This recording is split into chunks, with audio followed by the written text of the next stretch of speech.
আচ্ছা, শুরু করছি প্রথম দাদা। এক ঘরে এক খাম, বলেন তো তার কি নাম? আপনি একজন মিস্ত্রি না? আচ্ছা, তো আপনার জানা উচিত। বাবা। আবার বলি, আপনি একটু এদিকে আসেন, আপনি উল্টো বলেন। এক ঘরে এক খাম, বলেন তো তার কি নাম?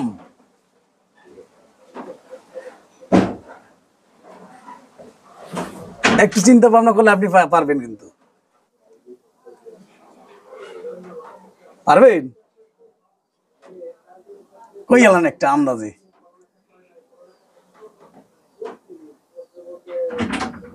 পারবেন না, পারবে না। সম্মানিত দর্শক, সে পারবে না।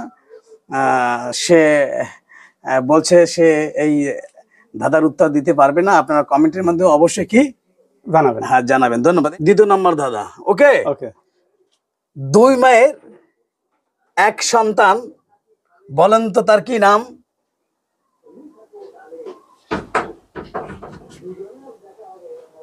দুই ঘরের এক সন্তান। দুই মায়ের এক দুই মায়ের এক সন্তান। মা হচ্ছে দুইটা, সন্তান একটা। বলেন তো তার কি নাম? সে তো মানুষ হবে। কিরকম আমার বুঝাই দেন। মনে করেন ওই ওই মাও বলবে আমি ছেলে, সেও বলবে আমি ছেলে। বুঝে নাই। মানে আমার নাম বলবে যে ও আমার ছেলে, সেও আমার ছেলে।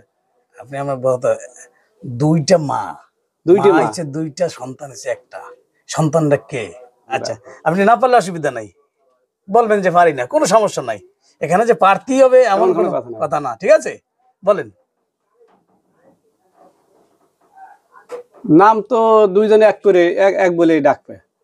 মনে করেন সেও ছেলে বলবে, বা মেয়ে হলে সেও মেয়ে, আমার মেয়ে।